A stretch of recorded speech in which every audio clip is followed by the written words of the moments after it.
지금 이 시간에 우리 모두가 하나님이 신이신 것과 우리를 지으신 분이라는 것에 대하여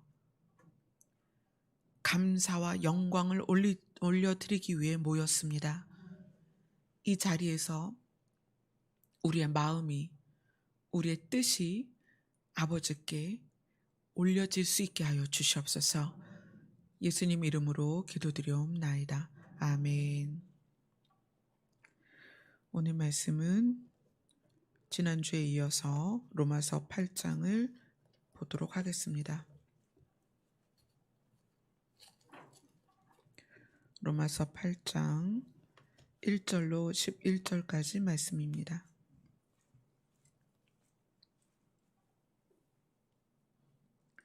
로마서 8장 1절로 11절까지 같이 읽겠습니다. 시작. 그러므로 이제 그리스도 예수 안에 있는 자는 결코 정죄함이 없나니 이는 그리스도 예수 안에 있는 생명의 성령의 법이 죄와 사망의 법에서 너를 해방하였음이라. 율법이 육신으로 말미암아 연약하여 할 수 없는 그것을 하나님은 하시나니 곧 죄로 말미암아 자기 아들을 죄 있는 육신의 모형으로 보내어 육신의 죄를 정하사 육신을 따르지 않고 그 영을 따라 행하는 우리에게 율법의 요구가 이루어지게 하려 하심이니라. 육신을 따르는 자는 육신의 일을, 영을 따르는 자는 영의 일을 생각하나니 육신의 생각은 사망이요 영의 생각은 생명과 평안이니라. 육신의 생각은 하나님과 원수가 되나니 이는 하나님의 법에 굴복하지 아니할 뿐 아니라 할 수도 없음이라. 육신에 있는 자들은 하나님을 기쁘시게 할 수 없느니라. 만일 너희 속에 하나님의 영이 거하시면 너희가 육신에 있지 아니하고 영에 있나니 그리스도의 영이 없으면 그리스도의 사람이 아니라.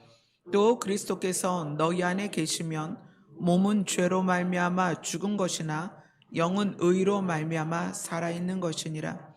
예수를 죽은 자 가운데서 살리신 이의 영이 너희 안에 거하시면 그리스도 예수를 죽은 자 가운데서 살리신 이가 너희 안에 거하시는 그의 영으로 말미암아 너희 죽을 몸도 살리시리라. 아멘. 8장은 두 개의 큰 단락으로 이루어졌습니다. 8장 1절로 8절까지는 나는 어디에 속해 있는가? 그 부분을 다루고 있어요. 그래서 8장 1절에 그리스도 예수 안에 있는 자에게는 이렇게 해서 내가 어디 안에 있는가? 그리스도 예수 안에 있는 자다라는 전제하에 내용이 이루어져 가고 있습니다. 그리고 두 번째 단락은 네 안에는 뭐가 있냐는 내용이에요. 그래서 9절부터 11절까지는 우리 안에 있는 것이 무엇인가에 대해서 다루고 있습니다. 그래서 지난주에 1절부터 8절까지 우리가 예수 그리스도 안에 있을 때에 우리는 신분이 변화되었고 그래서 육에 속한 자였다가 영에 속하게 되어서 이제 영을 따르는 자가 되었다. 그렇게 말씀을 드렸어요. 영을 따르는 것은 무엇이냐? 우리는 우리 안에 있는 모든 것들을 조목조목 이렇게 나누어 볼 수 있어야 돼요. 우리 안에는 마음이 있고 느낌이 있고 생각이 있고 그것이 행동으로 간다. 영을 따른다는 것은 우리가 느끼는 그 순간에 그 느낌을 가지고 마음으로 가는 것이다. 육을 따른다는 것은 느낌을 가지고 생각하고 행동하는 것이 육을 따르는 것이다. 육을 따르는 것의 결과는 사망이다. 영을 따르는 것은 생명이요 평안이다. 근데 우리의 느낌이 마음으로 간다는 것은 어떤 의미냐? 우리의 느낌이 영을 따른다는 것은 어떤 의미냐? 예수님을 믿기 시작하면 예수님은 어디로 들어오신다? 마음으로 오신다. 성경은 처음부터 끝까지 마음에 대해서 얘기를 해요. 율법도 어디에 새겨라? 마음에 새겨라. 율법으로 우리를 죄 가운데서 구원으로 인도하는 과정이 너무나 어렵고 힘들다는 상황 안에서 하나님은 예수님을 보내셨습니다. 우리에게 보내셔서 율법으로 할 수 없는 것을 예수 그리스도를 통하여 이루십니다. 그리고 예수님은 이 시간에 2000년이 지난 지금도 우리에게 오시는데 어디로 오신다? 마음으로 오신다. 그래서 마음에 하나님의 법을 새기시는 거예요. 우리 마음에. 그래서 우리가 일상에서의 모든 느낌들, 그 느낌이 좋은 느낌이든 나쁜 느낌이든 그 느낌이 있을 때 그것을 생각하고 행동하는 것이 아니라 그것을 어디로 가야 된다? 마음으로 가야 된다. 자, 이 느낌이 좋은 것이든 나쁜 것이든 이 단서를 단 이유는 뭐냐면 우리는 이 껍데기가 육이기 때문에 육이 즐거워하는 것을 쫓아가기를 원해요. 근데 우리가 느꼈을 때 좋은 것이 옳은 것이냐? 그렇지는 않을 수 있어요. 그렇죠? 내가 이것이 즐겁지만 내가 즐겁다고 해서 이게 옳은 건 아니라는 거예요. 그런데 내가 느끼기에 좋기 때문에 그것을 쫓아서 행동까지 가면 때로는 그것이 우리를 사망으로 이끄는 것이 될 수 있다. 그래서 내가 좋은 거라고 느꼈지만 이것을 마음으로 갔을 때 마음에는 예수 그리스도께서 우리 마음에 율법을 새겨주셨기 때문에 내 마음 안에서 하나님의 법에 내가 좋게 느꼈어도 이것이 옳은가를 봐야 돼요. 예를 들어서 아주 쉬운 예를 들면 누가 아주 싫어요. 그 사람이 나한테 실제적으로 피해를 입혀요. 그래서 나는 그를 미워하고 그 미워하는 마음으로 그 사람을 곤란에 빠뜨리거나 또는 그 사람이 느끼도록 내가 행동할 수 있죠. 그 사람이 나에게 피해를 줘서 내가 그 사람을 싫어하게 됐고 미워하게 됐어요. 그래서 싫어하고 미워하게 된 사람에 대해서 내가 이제 행동으로 옮길 수 있죠. 내가 그렇게 행동하면서 또 주변의 동의를 얻어요. 야, 내가 이 사람이 나한테 이렇게 했어. 그러면 그 동의를 구한 사람들하고 마음이 맞아지잖아요. 그러면 이 사람들이 그렇게 행동하는 거에 대해서 그 쾌감을 느껴요. 나한테 해를 준 사람에 대해서 행동하는 것에 쾌감을 느낀단 말이에요. 그리고 그게 점점 확대가 돼요. 근데 이것을 마음으로 가면 예수 그리스도 안에서 내가 느껴서 행동하고 드러낸 것이 옳으냐? 옳지 않단 말이에요. 이게 옳지 않아요. 내가 느낌으로써 좋게 느껴지는 것조차도 마음으로 갔을 때는 옳지 않은 게 너무 많아요. 여러분들이 일상에서 그 느끼는 느낌을 정말 잘 분석을 해야 돼요. 이것이 옳은 것인가? 그런데 그 옳은 것인가는 반드시 마음에서 검증을 해야 돼요. 근데 그 마음은 예수 그리스도의 성품과 예수 그리스도의 마음이라는 거예요. 예수님은 우리 안에 오실 때 마음으로 오신다. 그리고 마음 안에 예수 그리스도의 법을 새겨 넣어서 성령께서는 우리의 마음을 가르치신다. 어떻게? 하나님의 마음을 우리 마음에 가르치십니다. 이것이 지난주에 좀 나눴던 내용들이에요. 자, 그러면 오늘은 어느 부분을 봐야 되냐면 8장 3절을 다시 한번 읽겠습니다. 로마서 8장 3절 같이 읽겠습니다. 시작. 율법이 육신으로 말미암아 연약하여 할 수 없는 그것을 하나님은 하시나니 곧 죄로 말미암아 자기 아들을 죄 있는 육신의 모양으로 보내어 육신의 죄를 정하사. 하나님의 율법을 우리에게 주신 이유는 죄를 짓지 말고 서로 사랑해라. 그리고 하나님을 사랑해라. 그래서 율법을 주셨어요. 그런데 율법을 주셨음에도 불구하고 우리의 육신은 육에 속한 것을 즐거워했기 때문에 육신으로 말미암아 연약하여서 율법이 원했던 요구를 이루지를 못했습니다. 율법의 요구가 이루어졌다면 예수님이 안 오셨을 거예요.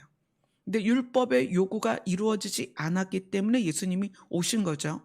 그래서 바울이 그걸 설명하는 거예요. 율법이 육신으로 말미암아 연약하여, 육신이 연약하여 할 수 없는 그것을, 율법은 할 수 없었어요. 그것을. 그런데 하나님은 하시나니, 하나님은 하실 수 있다는 거예요. 무엇을? 율법의 요구를. 율법의 요구는 죄를 짓지 않는 것과 하나님을 사랑하고 이웃을 사랑하는 거예요. 그것을 율법은 할 수 없었는데 하나님은 하신다는 거예요. 어떻게? 이제 오늘 그걸 볼 거예요. 오늘 로마서 8장 9절에서 11절 내용이 그 부분을 설명하고 있습니다. 자, 9절을 한번 보겠습니다. 9절을 같이 읽겠습니다. 시작. 만일 너희 속에 하나님의 영이 거하시면 너희가 육신에 있지 아니하고 영에 있나니 누구든지 그리스도의 영이 없으면 그리스도의 사람이 아니라. 우리는 예수 그리스도 안에 이제 있어요. 우리 모두가 예수님을 믿었습니다. 그래서 예수 그리스도 안에 있어요. 그런데 그 다음에 무엇에 대해서 이야기하냐면 너희 속에는 뭐가 있느냐. 너희가 그리스도 안에 들어왔고 이제 너희 속에 무엇이 있는지 알려주겠다. 너희 속에는 무엇이 있냐면 하나님의 영이 있다. 하나님의 영이 우리 안에 들어오시면 어떤 상태가 되느냐. 우리의 상태가 너희는 육신에 있지 않고 영에 있게 된다. 우리가 껍데기는 육신이고 영의 흔적이 마음이라고 그랬어요. 그런데 세례를 제가 지금 계속 세례를 진행하고 있어요. 10월 달에도 또 세례가 있는데 세례에 대하여 성경이 뭐라고 말하냐면 너희의 선한 양심이 하나님을 향한 갈구다. 하나님의 영이 우리 안에 들어오지 않으면 우리의 마음은 육에 끌려가는 마음이에요. 죽은 마음이라는 거예요. 마음은 있으되 선한 능력이 없는 마음입니다.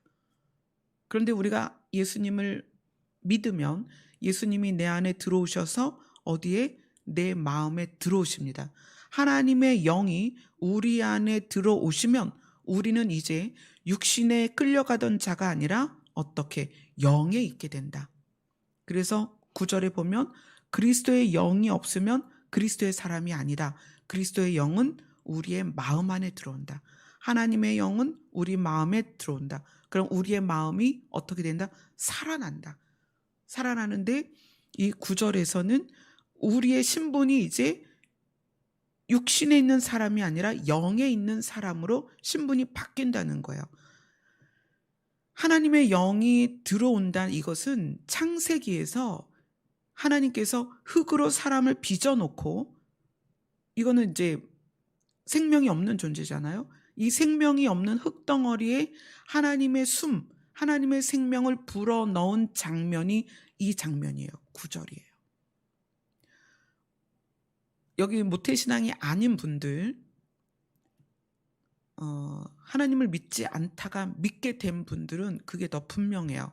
모태신앙은 나면서부터 교회를 다녀서 이 경계가 없어요. 그렇지만 믿지 않다가 믿게 된 분은 믿지 않았을 때에는 육에 속했던 사람이고요. 하나님을 믿게 되면 하나님의 영이 내 안에 들어와서 그때 비로소 영에 속한 사람이다. 근데 그 영에 속한 사람이 창세기에는 처음에 흙으로 만든 아담을 하나님께서 하나님의 숨을 불어넣어서 그래서 그가 어떻게 됐다? 생명이 되었다. 살아있는 존재가 되었다. 영적인 존재가 되었다.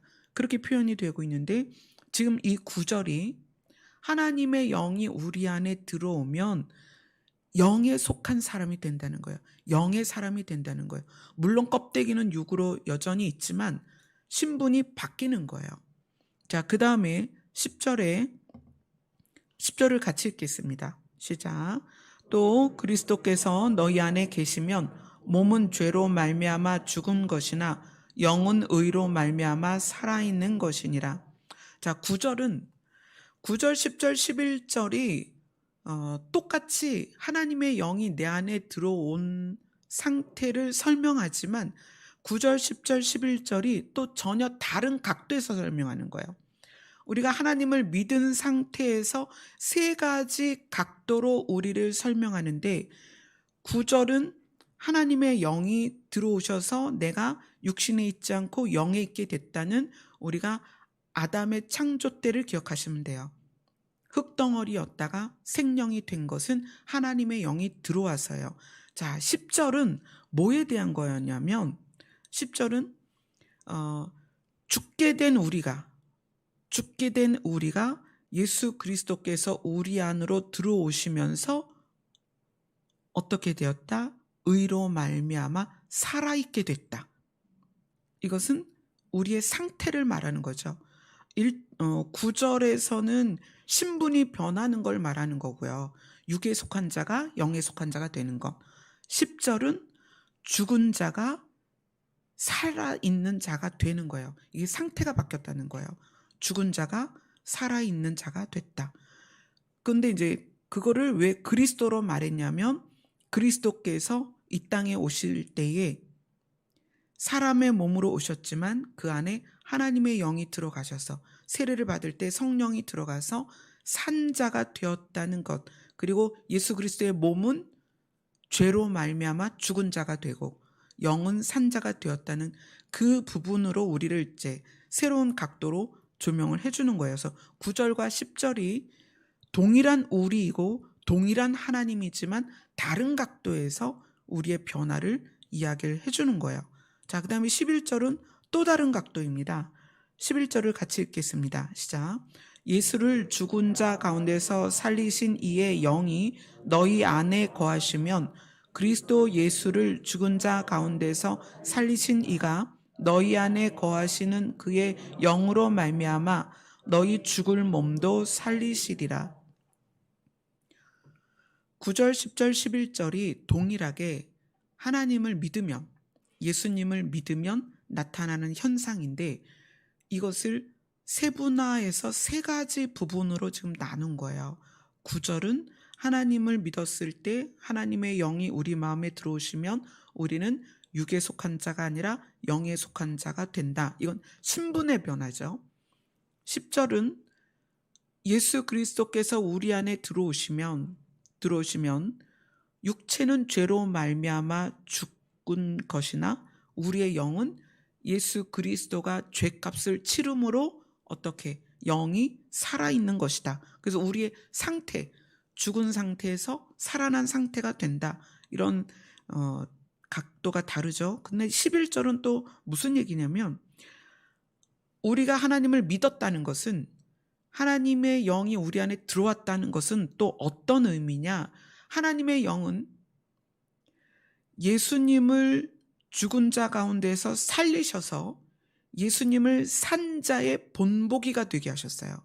부활의 본이 되게 하셨다는 거예요. 그래서 그렇게 예수님을 부활시키신 그 영이 우리까지도 부활을 시키신다는 얘기예요. 그래서 너희 죽을 몸도 살리시리라. 아멘. 아멘. 그래서 하나님을 믿는다. 예수님을 믿는다. 하나님의 영이 내 안에 들어오셨다. 예수님을 내 안에 모셨다라는 의미는 굉장히 다양한 의미인데 이것을 여러분이 세분화해서 알아야 된다는 거예요.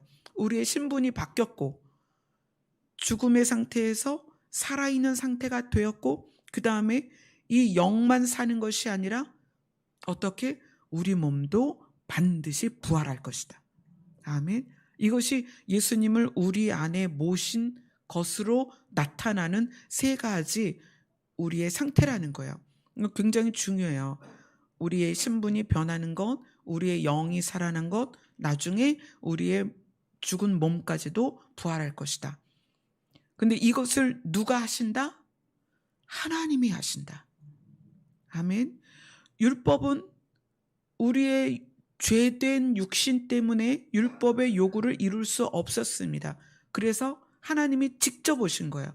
하나님이 직접 오셔서 하나님은 이 일을 하실 수 있습니다. 우리 안에 들어오시면 이것이 저절로 되는 거예요. 우리 안에 들어오심과 동시에 우리는 육에 속한 것이 아니라 영에 속하게 되었고 우리의 영이 살아났고 우리는 부활에 이르게 됩니다. 이것이 하나님의 영을, 예수의 영을, 성령을 받아들인 결과라는 거예요. 자, 그런데 이 부분을 예수님이 이제 비유를 들어서 설명하신 부분이 있어요. 어디냐면 요한복음으로 가겠습니다. 요한복음 15장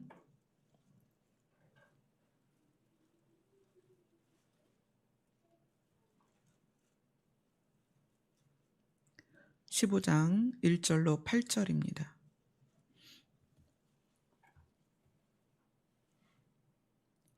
같이 읽겠습니다. 시작. 나는 참 포도나무요 내 아버지는 농부라.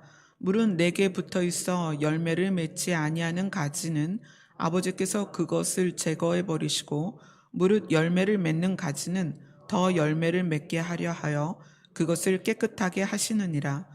너희는 내가 일러준 말로 이미 깨끗하여졌으니 내 안에 거하라. 나도 너희 안에 거하리라. 가지가 포도나무에 붙어 있지 아니하면 스스로 열매를 맺을 수 없음 같이 너희도 내 안에 있지 아니하면 그러하리라. 나는 포도나무요 너희는 가지라. 그가 내 안에 내가 그 안에 거하면 사람이 열매를 많이 맺나니 나를 떠나서는 너희가 아무것도 할 수 없음이라. 사람이 내 안에 거하지 아니하면 가지처럼 밖에 버려져 마르나니 사람들이 그것을 모아다가 불에 던져 사르느니라. 너희가 내 안에 거하고 내 말이 너희 안에 거하면 무엇이든지 원하는 대로 구하라. 그리하면 이루리라. 너희가 열매를 많이 맺으면 내 아버지께서 영광을 받으실 것이요 너희는 내 제자가 되리라. 예, 거기까지요. 나는 포도나무고 너희는 가지다라는 것이 로마서 8장 1절부터 본 내용입니다. 너희는 누구에게 속하였느냐? 그리고 너희 안엔 무엇이 있느냐? 이것이 예수님은 우리가 알아듣기 쉽게 우리의 일상에 있는 것을 가지고 비유를 해주신 거예요. 나는 포도나무고 너희는 가지다. 그래서 너희가 나에게 붙어 있으면, 자, 그러니까 나무에 가지가 붙어 있으니까 우리가 외형으로 볼 때 가지가 나무에 붙어 있는 그 모습을 한번 상상해 보면 외부적으로 외형으로는 그렇게 붙어 있는 상태로 되지만 이 가지는 이 나무에서부터 끌어올려지는 양식을 먹어요. 그렇죠? 이 가지가 나무에 붙어서 외형적으로 우리가 볼 때는 나무와 가지를 따로 볼 수가 있지만 이 가지는 스스로 살아있는 게 아니라 나무에서 끌어올리는 양식을 먹는단 말이에요. 그러니까 내가 예수 그리스도 안에 들어가고 그리스도가 내 안에 들어왔다는 것은 내가 살아있으나 내가 예수 그리스도로 말미암아 살아있으나 예수 그리스도의 것으로 살아야 된다는 거예요. 근데 그것이 예수 그리스도의 것으로 사는 그 부분이 어디냐면 마음이라는 거예요. 마음. 그래서 우리가 예수 그리스도의 것으로 살아있으면 뭘 맺게 된다? 열매를 맺게 된다. 근데 그 열매가 뭐다? 성령의 열매라는 거예요. 성령의 열매와 사랑의 특징들이 나올 수 있어요. 근데 이 포도나무 비유를 하시면서 예수님이 두 가지를 이야기를 하세요. 2절에 보면 15장 2절에 보면 내게 붙어 있어 열매를 맺지 않는 가지가 있다. 이렇게 얘기해요. 포도나무에 가지가 있는데 포도나무에 붙어 있는 가지기는 한데 내게 붙어 있지만 열매를 맺지 않는 가지가 있다는 거예요. 자, 그 다음에 또 어떤 가지가 있냐면 4절에 보면 포도나무에 붙어 있지 아니한 가지가 있다 그래요. 그죠? 두 가지 가지가 있습니다. 내게 붙어 있어 열매를 맺지 않는 가지가 있다. 가장 좋은 거는 포도나무에 붙어 있어서 그 포도나무의 영양분을 받아서 열매를 맺는 것이 가장 베스트예요. 가장 좋은 거죠. 그런데 그 가장 좋은 거를 제외하고 나에게 붙어 있는데 열매를 맺지 않는 가지가 있다는 거예요. 그래서 그 가지에 대해서는 어떻게 한다? 버려져서 땔감이 될 수밖에 없다. 제거하고 땔감이 될 수밖에 없다. 그리고 또 한 가지가 있는데 포도나무에 붙어 있지 아니한 가지가 있다. 그것은 어떻게 돼요? 말라서 그것도 땔감으로 쓸 수밖에 없다는 거예요. 자, 그러면 우리는 지금 이 말씀을 통해서 내가 그리스도 안에 들어와 있고 내 안에 그리스도의 영이 들어와 있음에도 불구하고, 그죠? 그럼에도 불구하고 포도나무에 붙어 있지만 열매를 맺지 아니하는 나무가 될 수도 있기 때문에, 여러분들이 다 그렇다는 게 아니지만 우리가 이 부분을 왜 마지막 때 이 부분을 알아야 되냐면, 우리가 예수 그리스도에게 붙어 있는 건 분명한데 열매를 맺지 아니하므로 농부가 와서 그 가지를 제거해서 불쏘시개로 던질 수 있기 때문에 그 부분에 대해서 우리가 한번 보자는 거예요. 우리가 그렇게 되면 안 되기 때문에, 자, 그걸 보자는 거예요. 자, 그 부분에 대해서 로마서 1장으로 갑니다.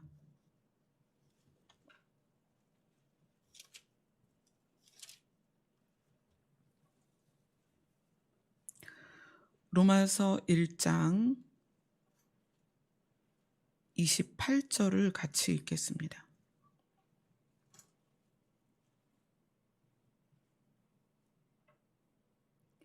시작.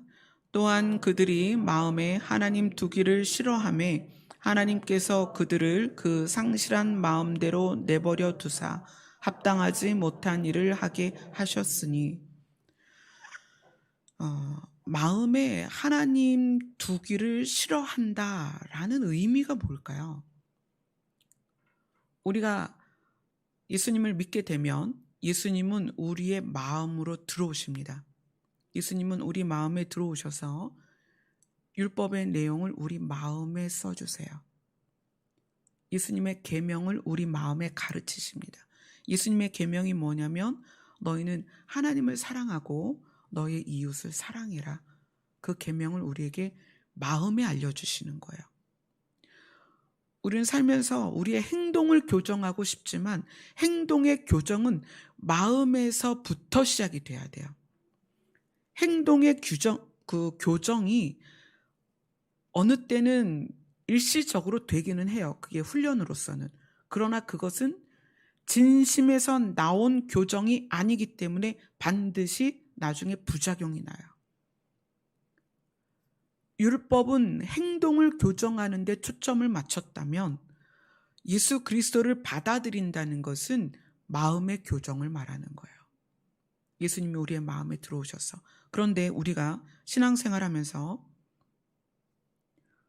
어떤 상황이 오냐면 마음에 하나님 두기를 싫어하기 시작한다는 거예요.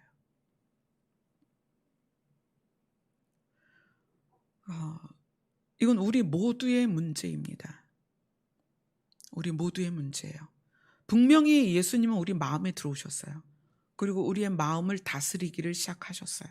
그런데 우리는 육신에 있는 모든 것에 익숙하고 그 다음에 내가 느낀 것을 생각하는 것에 정당성을 부여하면서 그것을 행동으로 이끌어 가기를 늘 좋아했기 때문에 어떤 느낌을 가지고 마음으로 가지 않으려고 한다는 거예요.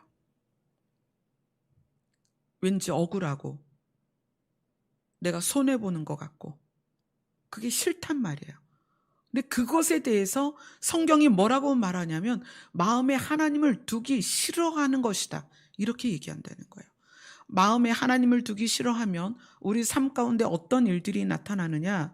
자, 로마서 1장 29절부터 31절까지입니다. 로마서 1장 29절로 31절입니다. 시작. 곧 모든 불의, 추악, 탐욕, 악의가 가득한 자요, 시기, 살인, 분쟁, 사기, 악독이 가득한 자요, 수근수근하는 자요, 비방하는 자요, 하나님께서 미워하시는 자요, 능욕하는 자요, 교만한 자요, 자랑하는 자요, 악을 도모하는 자요, 부모를 거역하는 자요, 우매한 자요, 배약하는 자요, 무정한 자요, 무자비한 자라. 이 행동의 양식들이 마음으로 생각한 것이 드러나는 모습들이 우리랑 많이 닮아 있죠. 우리가 이 땅에서 살아가는 모습 안에 이런 것들이 많이 들어있어요, 사실은.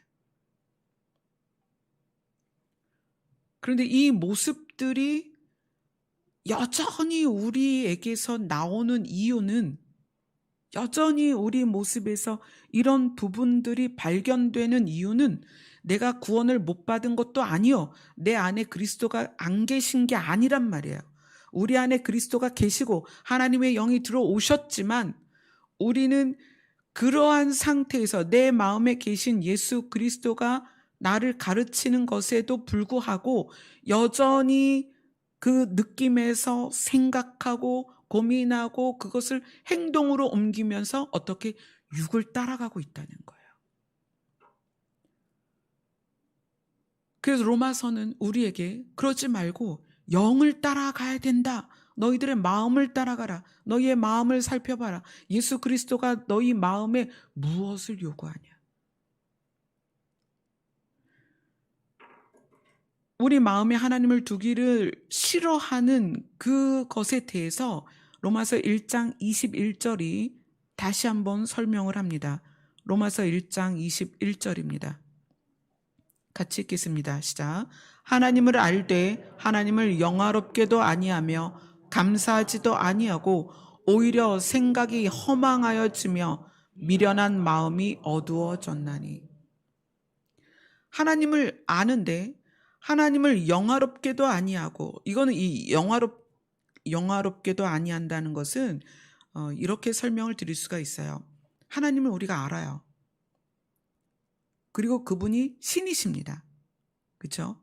그분이 신이시라고 인정한다는 것은 그분의 주권과 그분의 통치에 대해서 내가 순종할 마음을 가져야 돼요. 근데 하나님을 영화롭게도 아니한다는 것은 그분이 신이신 것에 대하여 내가 순종치 못하고 있다는 거예요. 신의 증거. 여러분, 누가 여러분에게 당신이 교회를 다닌다면 신이 있다는 증거를 내봐라. 여러분 어떻게 대답하시겠어요? 신의 증거. 어떻게 신이 있다고 여러분 주변 사람들에게 설명을 하실 수 있겠어요? 신이 있다는 증거는 생명입니다. 무생물은 생물이 될 수 없어요. 생물이 없는 자리에서는 생물이 생길 수 없단 말이에요. 빈 통이 있어요. 이 빈 통을 책상에 올려놓고 10만 년이 아니라 1000만 년이 지나도 여기엔 생물이 생기지 않습니다. 왜냐하면 생명은 신이 주관하기 때문에 그래요. 진화론에 의해서 생명의 시작을 그들 나름대로 설명을 하려고 했어요. 그러나 그것을 진화론을 만든 사람들조차도 진화론이 허구라는 걸 알아요. 생명은 저절로 생길 수 없다. 어떤 작은 무슨 미생물에서 뭔가 생물이 나타나서 그것이 아메바가 뭐가 되고 뭐가 되고 뭐가 돼서 결국에는 뭐 이런 인류가 됐다. 종이 다른 종으로 옮겨갈 수 없습니다. 그게 과학이에요. 그러면 무슨 얘기냐? 태초에 토끼는 토끼대로 있었고 새는 새대로 있었고 고래는 고래대로 있었고 두 발 달린 사람은 사람대로 있었단 얘기예요. 아멘. 어류가 네 발 달린 짐승이 될 수는 없단 얘기예요. 그러면 그 다양한 종류의 생명이 어떻게 생겼겠냐는 거예요. 빅뱅 이론을 통해서 우주의 탄생, 별의 탄생, 그러면 그 별과 별이 부닥치면서 생명이 생길까요? 아니요. 생명은 그렇게 생길 수가 없어요. 생명이 있다는 것이 신의 증거입니다. 아멘. 우리는 누구냐면 그 신을 발견한 사람들입니다. 우리는 누구냐? 생명을 존재케 한 그분을 알게 됐다는 거예요. 이건 놀라운 거예요. 하나님을 알았다는 것은, 하나님을 깨달았다는 것은 놀라운 거예요. 세상의 과학으로도, 세상의 역사로도 증명해내지 못하는 것을 우리는 발견한 거예요. 놀라운 거죠. 그런데 하나님을 알되 하나님을 영화롭게 하지 않았다. 그것은 하나님이 우리의 생명의 주관자가 되시고 우리의 생명을 존재케 한 분이란 걸 알면서도 그분에게 순종치 않는다는 거예요. 그분의 통치 안으로 들어가지 않는다는 거예요. 그게 뭐예요? 그게 교만이라는 거예요. 그게 인류의 교만이라는 거예요. 하나님을 알되 하나님을 영화롭게도 아니하고 감사하지도 아니하고, 하나님을 인정하지 않으면 감사할 수가 없어요. 그런데 하나님을 알고도 감사하지 않는다는 건 이건 정말 큰 죄입니다. 여기 앉아 계신 모든 분들이 모태에서 나올 때 아무것도 가지고 나오지 않았어요. 그러나 여러분들은 여러분의 인생의 길이만큼 하나님이 주신 것을 누리며 살았습니다. 무엇 하나 여러분이 만들어낸 건 없어요. 기존에 하나님이 주신 것을 다양하게 변화시켜서 우리가 일상에 적용을 시키는 것뿐이에요. 모든 것은 하나님이 주셨습니다. 그런데 그 하나님이 어떤 분이냐? 하나님을 인정하지도 않고 하나님을 알되 하나님을 신이신 그 통치에 굴복하지도 않는 우리를 위해서 하나님은 여전히 공급하고 계시다는 거예요. 우리가 숨 쉴 수 있도록, 우리가 마실 수 있도록, 우리가 먹을 수 있도록, 우리가 생명을 유지할 수 있도록 여전히 공급하신다는 거예요. 그것에 대한 감사가 우리에게 있느냐는 거예요. 하나님을 알되 감사가 없어요. 제가 만나는 분들 중에서 너무 감사해요. 하나님의 은혜가 너무 감사해요. 그렇게 말하는 분들은 극히 소수예요. 대부분의 분들은 이래서 화가 나고, 이래서 억울하고, 이래서 서운하고, 이래서 원망스럽고, 다 그렇다는 거예요. 자, 그럼 그건 뭐냐? 우리가 느끼는 느낌 가운데서 그것을 생각으로 발전시켜서 우리의 육에 익숙한 대로 지금 살고 있다는 거예요. 이것을 마음으로 돌아가면 하나님과 대면해서 하나님과 대화를 하면 그분이 얼마나 우리를 사랑하셔서 하나님이 우리를 위하여 아낌없이 주셨는지, 무엇까지? 신의 생명까지 우리에게 주셨다는 거예요. 하나님을 알되 하나님을 영화롭게도 아니하고 감사하지도 아니하고 오히려 무엇이? 생각이 허망하여졌다. 어디로 간 거예요? 우리가 일상에서 우리의 오감을 뛰어넘는 게 또 뭐가 있어요?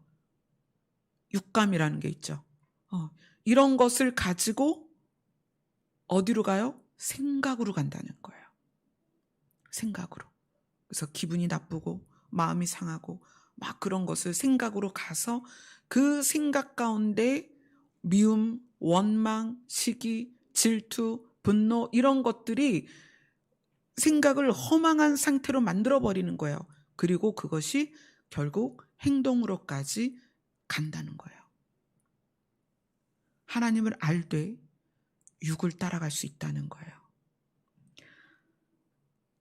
하나님을 알고 하나님을 모셨을 때 육을 따라가는 것을 이 로마서 1장 28절에 뭐라고 말하는 거예요? 마음에 하나님을 두기 싫어하면,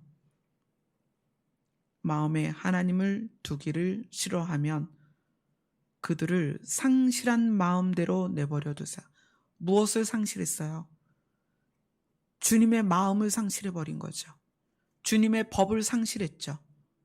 그 상실한 마음에서 나타나는 증상이 뭐죠? 불의, 추악, 탐욕, 악의가 가득한 시기, 살인, 분쟁, 사기, 악독이 가득하고 수근수근하고 비방하고 능욕하고 교만하고 자랑하고 악을 도모하고 부모를 거역하고 우매하고 배악하고 무정한 자, 무자비한 자, 이렇게 발전이 되어가는 거예요.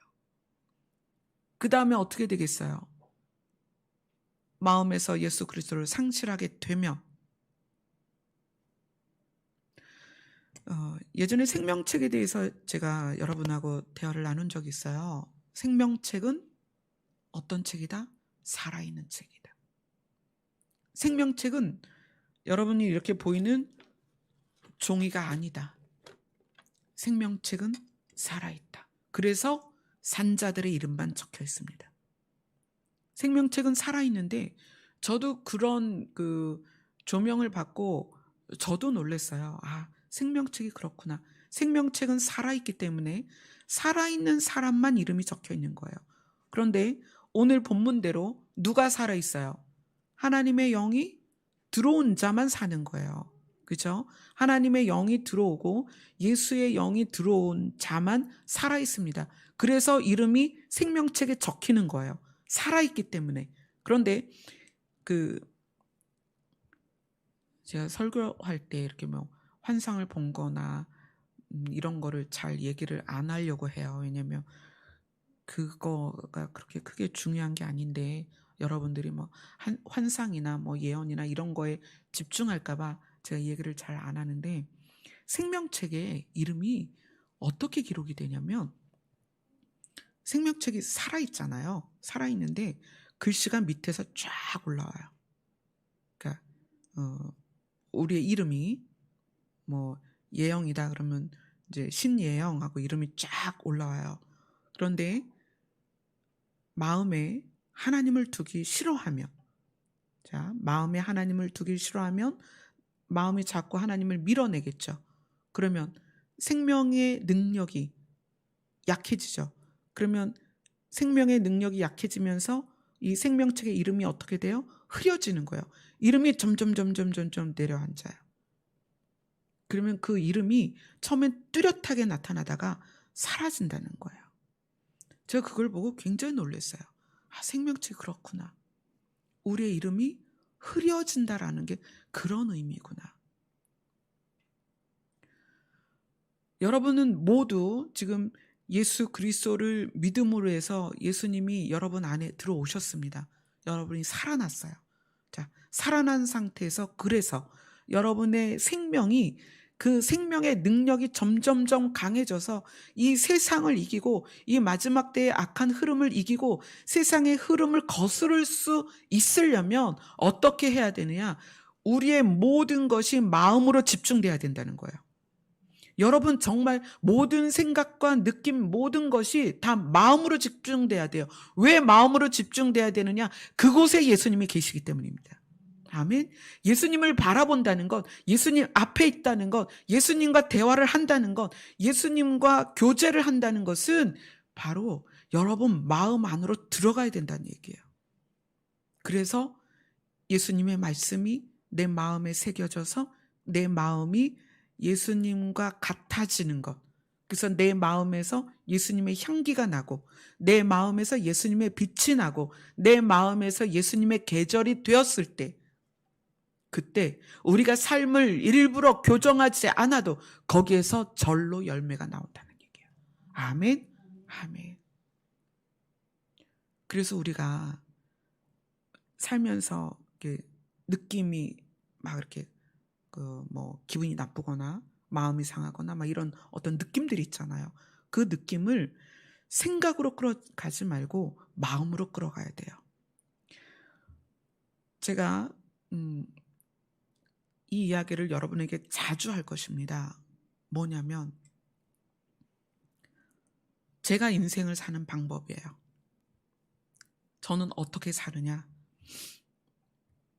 저도 사람이다 보니까 어떤 관계나 어떤 사건이나 상황이 오면 이제 기분이 나쁠 수 있죠. 마음이 상할 수 있습니다. 기분이 나쁘고 감정이 상할 수 있어요. 마음이 상한다기보다는 감정이 상한다고 봐야 되겠죠.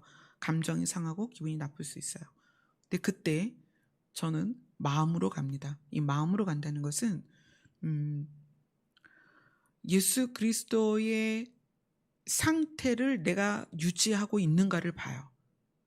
그 예수 그리스도의 상태는 온유와 겸손이기도 하지만 고린도전서 13장에서 말하는 사랑의 상태예요. 예수님의 상태는 사랑의 상태입니다. 그럼 내 마음이 그 사랑의 상태에서 있느냐? 그래서 감정이 상하고 기분이 나쁠 때 그 마음으로 돌아가서 제 마음의 상태를 살펴요. 그래서 그것이 옳지 않으면 예수님께 갑니다.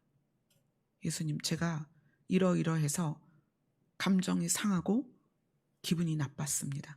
그러나 그 출발이 옳지 않네요. 그리고 하나님과 마주 대하는 거예요. 그러면 늘 결과는 어떠냐? 제가 양보하게 되고 제가 이해하게 되고 제가 손해를 보게 돼요. 제가 더 하든지 제가 포기하든지 이렇게 저에게 불리한 상황이 거의 대부분이에요. 그러면 우리 입장에서 그럼 너무 억울한 거 아니에요? 왜 그렇게까지 손해를 봐야 돼요? 자, 그러면 저는 사실로 갑니다. 여러분, 여러분의 사실은 눈에 보이는 것이 아닙니다. 우리의 사실은 하나님이 신이시라는 거예요. 아멘. 하나님이 신이시고 하나님이 통치하시고 하나님이 다스리십니다. 제가 마음으로 집중해서 행동한 것에 의하여 제가 물리적인 불이익을 당했다면 저는 사실로 가는 거죠. 하나님은 아시고 하나님은 보셨고 하나님이 다스리시기 때문에 내가 손해를 받건 내가 억울하건 내가 누명을 썼건 나에게 불리하건 상관이 없다는 거예요. 왜? 나에게 가장 명확한 사실은 하나님이 살아계시다는 거예요.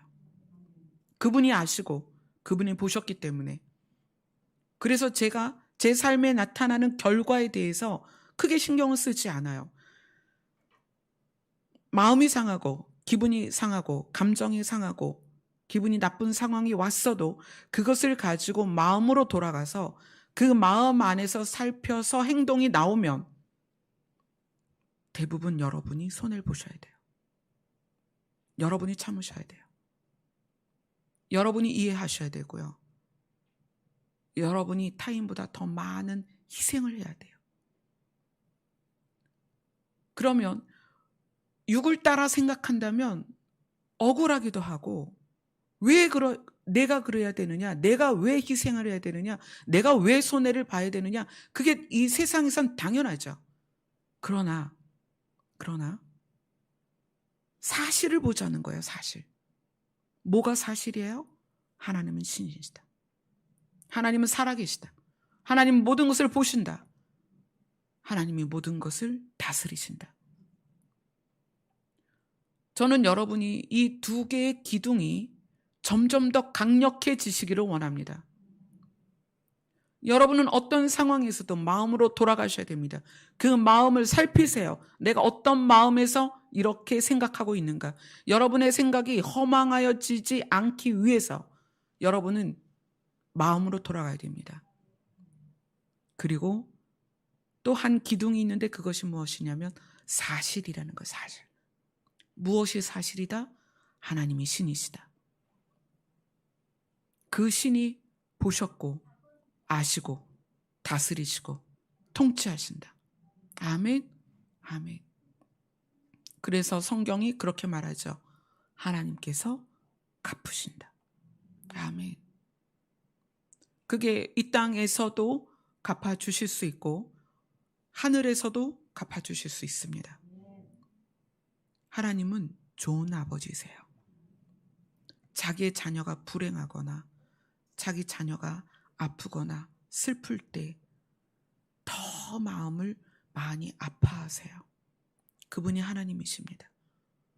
그런 아버지께서 우리를 보실 때 우리가 하나님으로 인하여 고난받을 때, 우리가 하나님으로 인하여 눈물을 흘릴 때, 그 하나님으로 인하여 눈물을 흘린다는 것은 분명히 내가 맞지만 마음으로 돌아가서 예수님이라면 이렇게 하셨겠구나.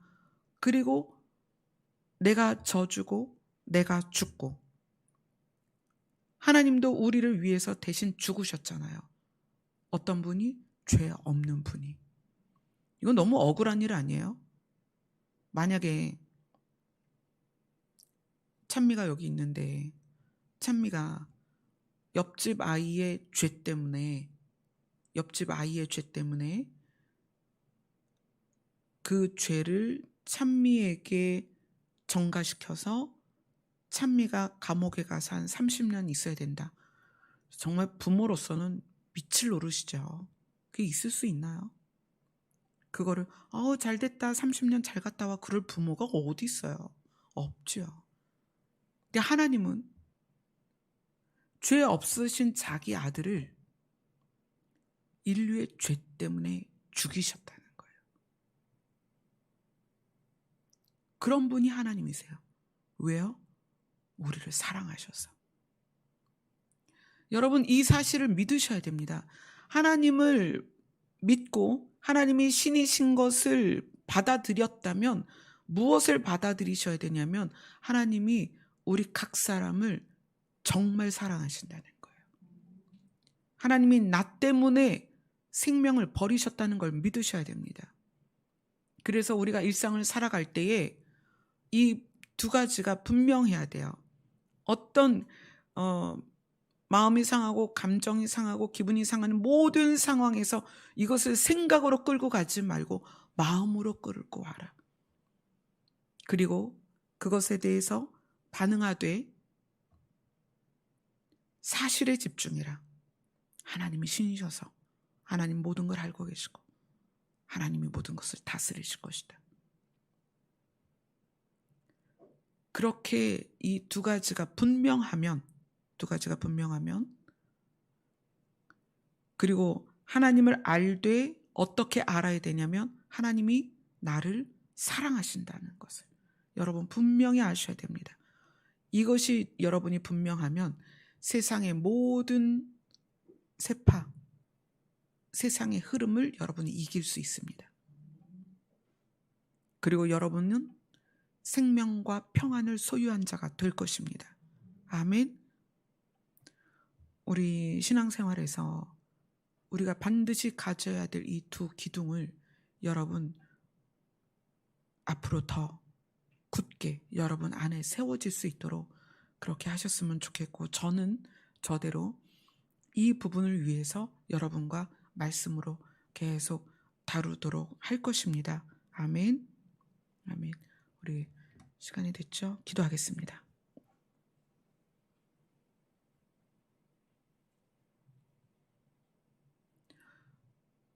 율법의 요구를 이룰 수 없었을 때 하나님은 하실 수 있다고 말씀하십니다. 하나님께서 우리 안에 오셔서 우리 마음에 율법을 새기시고 우리가 그 마음을 따르기만 한다면 너희는 절로 열매를 맺을 것이다.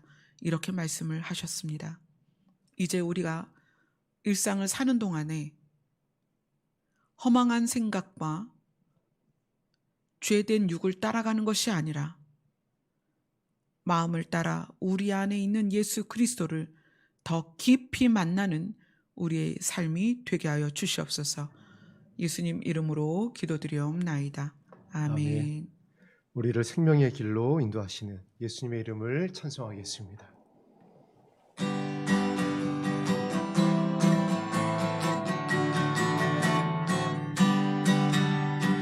갈 길을 밝히 보이시니 주 앞에 빨리 나갑시다. 우리를 찾는 구주 예수 고도라 하시네. 죄악 벗은 우리 영혼은 기뻐 뛰며 주를 보겠네. 하늘에 계신 주 예수는 영원히서 갈 길을 밝히 보이시니 주 앞에 빨리 나갑시다. 우리를 찾는 구주 예수 고도라 하시네. 죄악 벗은 우리 영혼은 기뻐 뛰며 주를 보겠네. 박수하며 찬송합니다. 우리를 오라 하시는 말 기쁘게 듣고 순종하세. 그 주는 지체 말고 속속히 나가세. 죄악 벗은 우리 영혼은 기뻐 뛰며 주를 보겠네. 하늘에 계신 주 예수를 영원히 섬기리. 주 오늘 여기 계시오니 나와서 주의 말씀 듣기도 하며 생각하니 참 진리시로 죄악 벗은 우리 영혼은 기뻐 뛰며 주를 보겠네. 하늘에 계신 주 예수를 영원히 섬길 주 오늘 여기 계시오니 나와서 주의 말씀 듣기도 하며 생각하니 참 진리시로다. 아멘. 죄악 벗은 우리 영혼은 기뻐 뛰며 주를 보겠네. 하늘에 계신 주 예수를 영원히 섬기 나가세. 주 예수만을 위하여 목숨 바치고 싸움터로 나가세. 주 예수만을 위하여 목숨 바치고 싸움터로 나가세.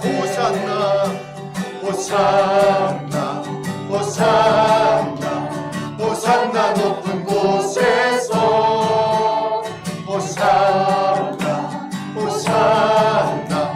호산나 높은 곳에서 주의 이름 높여 다 찬양하라. 귀하신 주 나의 하나님 주님께 영광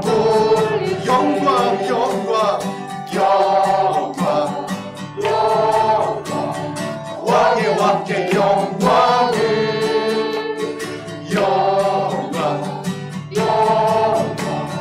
왕의 왕께 영광을 주의 이름 높여 다 찬양합니다.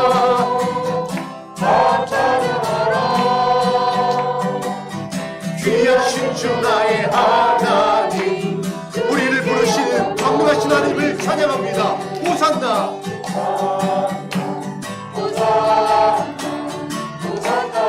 우리를 구원하소서. 호산나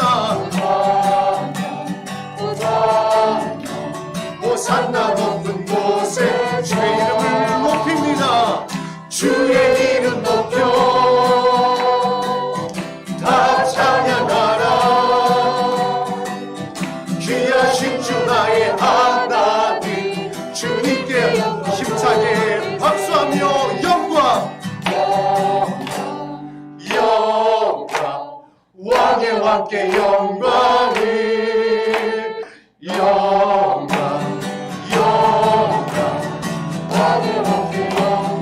선포합니다. 주의 이름 높여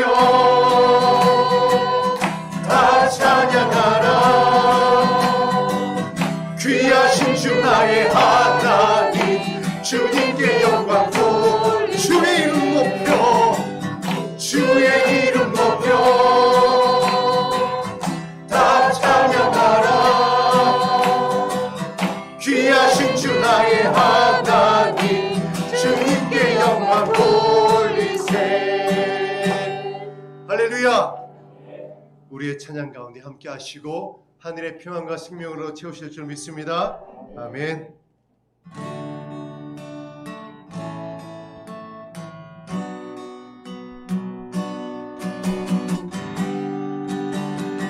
우리의 마음을 주의 사랑으로 채워 주옵소서. 주를 향한 나의 사랑을 주께 고백하게 하소서. 아름다운 주의 그늘 아래 살며 주를 보게 하소서. 주님의 말씀 선포될 때에 땅과 하늘 진동하리니 나의 사랑 고백하리라. 나의 구주 나의 친구 부드러운 주의 속삭임 나의 이름을 부르시네. 주의 능력 주의 영광을 보고 성령을 부으소서.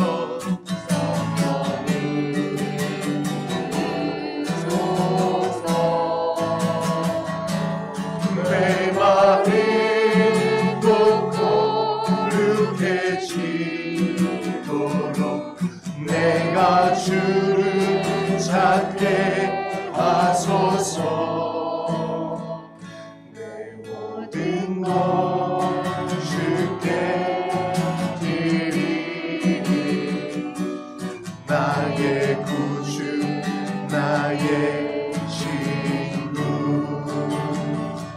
온 마음으로 주를 바라며 나의 사랑 고백하리라.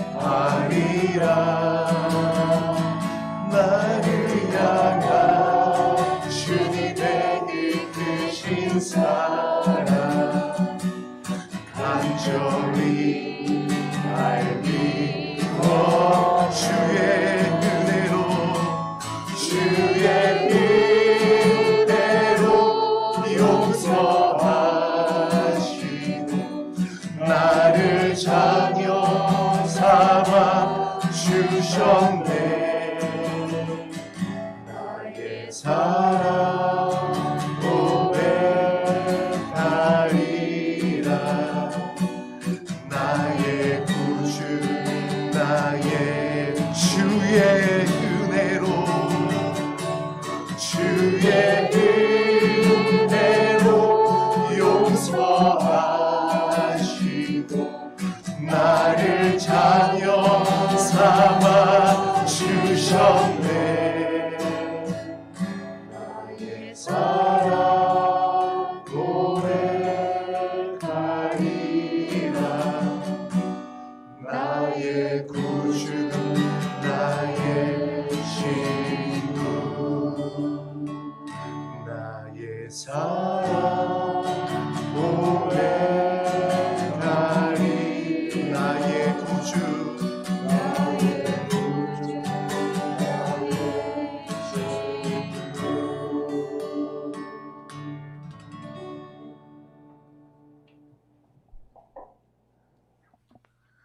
여러분들이 말씀을 들으면 그런 생각을 할 거예요.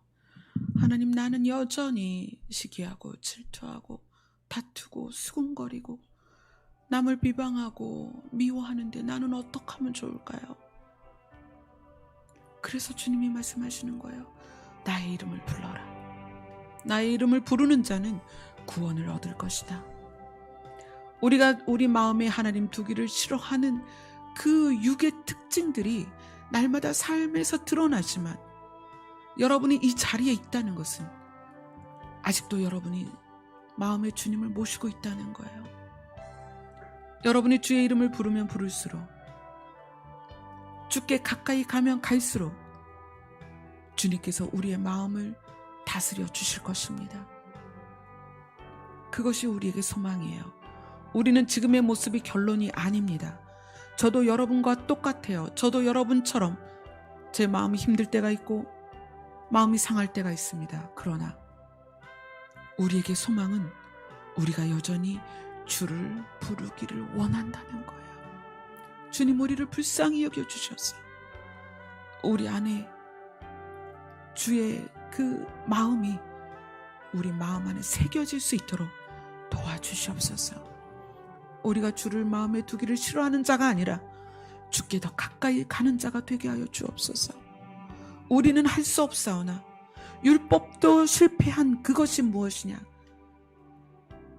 율법의 요구인 죄와 멀어지는 것과 우리가 사랑의 사람이 되는 것은 하나님이 하실 수 있습니다. 우리가 오늘도 주의 이름을 부릅니다. 우리를 도와주시옵소서. 아멘. 기도하겠습니다.